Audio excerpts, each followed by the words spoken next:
Meron po tayong isang malaking balita dito na yumanig dito sa mundo ng crypto ngayong April 2025 sapagkat isang opisyal mula mismo sa administrasyon ni Pangulong Donald Trump ang nagsabi na posibleng bumili ang gobyerno ng Amerika ng Bitcoin gamit ang kita mula sa mga tariff o buwis sa mga produktong inaangkat mula sa ibang bansa.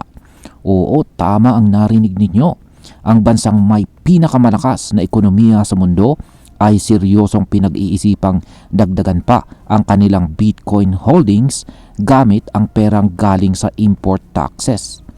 Kaya yan, sa video na ito ay pag-uusapan po natin kung bakit gustong gawin ito ng Amerika, ano ang posibleng epekto nito sa crypto market at paano ito makakaapekto sa atin bilang mga Pinoy crypto enthusiast. Partikular na po sa mga interesado dyan kay Bitcoin. Pero bago po tayo magpatuloy, ay pakibasa na lamang po muna ang disclaimer dito sa ibaba ng ating screen.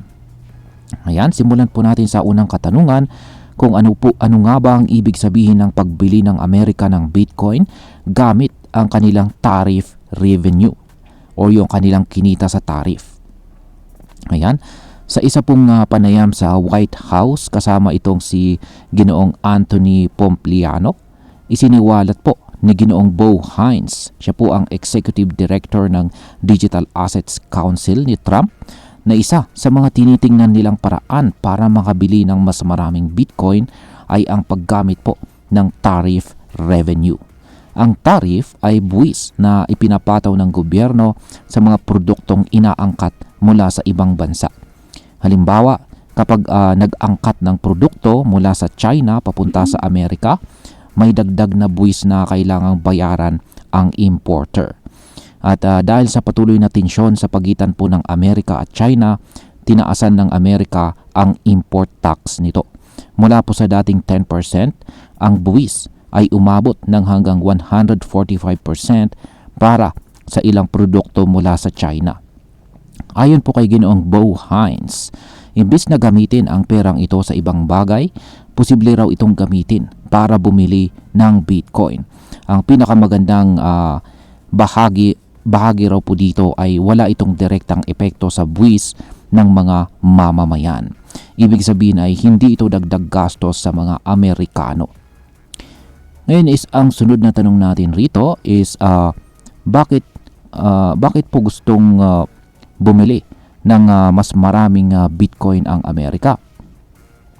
Ayan, nitong nakalipas po na buwan ng March ay pinirmahan ni Pangulong Trump ang isang executive order para magtatag ng strategic Bitcoin reserve para itong digital na bersyon ng gold reserve. Isang paraan para palakasin ang ekonomiya ng bansa gamit si Bitcoin. Ayan, seryoso po itong si Pangulong Trump sa layuning gawing Bitcoin superpower ang Amerika. Ayon sa kanya ay dapat makabili ang Amerika ng as much Bitcoin as possible. Yan, gamit ang mga budget neutral methods. Ibig pong sabihin, ito ay mga paraan na hindi kailangan pang dagdagan ang gastos ng gobyerno o dagdagan ang buwis ng mga tao. Yan, ang layunin nila ay i-accumulate itong si Bitcoin dahil ito ay isang finite asset. Hindi tulad ng dollar na pwedeng i-print ng paulit-ulit. Si Bitcoin ay may limit na 21 million lamang at halos 95% nito ay hawak na ng mga tao.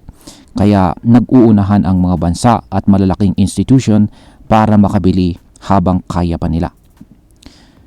Ayan. Ngayon ay ilan po ang planong bilhin ng Amerika? Yan, ilang Bitcoin. Ayan.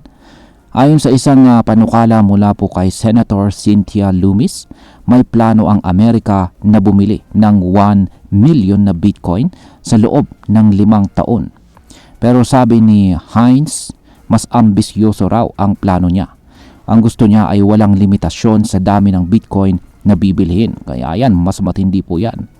Para sa kanya kung paano nagsisikap ang mga bansa na magtago ng ginto ng walang cap, ganun din daw dapat kay Bitcoin. Ang problema lang, hindi unlimited itong si Bitcoin. Kaya ang plano nila ay kumuha ng kahit gaano karami habang may natitira sa market. Kaya ang tanong, hindi kaya ito magdulot ng panic buying at biglang pagtaas ng presyo ni Bitcoin? Yan.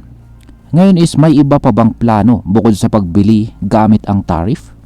Yan. Yes, may iba pang meron pa silang ibang tinitingnan na paraan. Yan, isa na rito ang re-evaluation ng gold certificates ng Amerika. Ayan. Alam nyo ba na ang gold holdings ng Federal Reserve ay nakarecord pa rin sa halagang 42.22 kada ounce? Samantalang sa actual na market, ang presyo ng gold ay umaabot na ng $3,226 per ounce.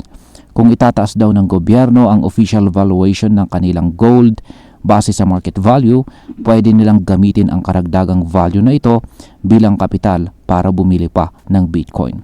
Parang digital version ng pag-convert ng gold reserves papuntang crypto reserves. At ngayon ay ano naman ang posibleng maging epekto nito sa presyo ni Bitcoin? Yan, kung itutuloy po ng Amerika ang planong ito, malaking demand ang pwedeng mabuo sa market. Tandaan na si Bitcoin ay may fixed supply.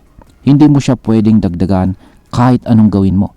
At kung isang gobyerno na tulad ng Amerika ang bibili ng maramihan, pwedeng tumaas po ng sobra ang presyo ni Bitcoin dahil po sa scarcity o kakulangan ng supply. Hindi malayong makita natin na muling sumabog si Bitcoin lampas sa kanyang all-time high. Pwede itong makaapekto hindi lang kay Bitcoin mismo, kundi pati na rin sa ibang mga altcoins, lalo na yung mga may kaugnayan sa BTC network. Ngayon is ano naman ang posibleng maging epekto nito para sa atin bilang mga Pinoy crypto enthusiast?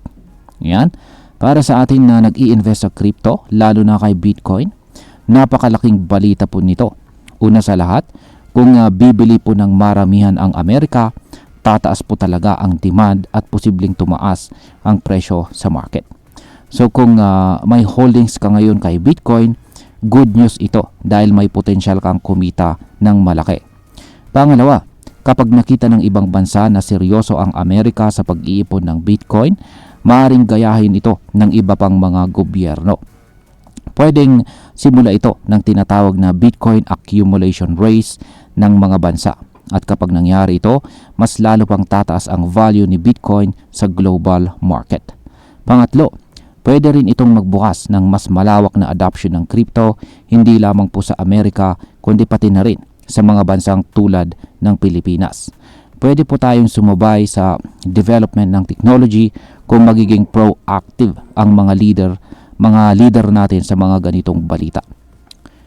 Yan, bilang panghuli ay ang masasabi ko naman tungkol dito ay ang hakbang na ito ng Amerika ay hindi lang tungkol sa investment.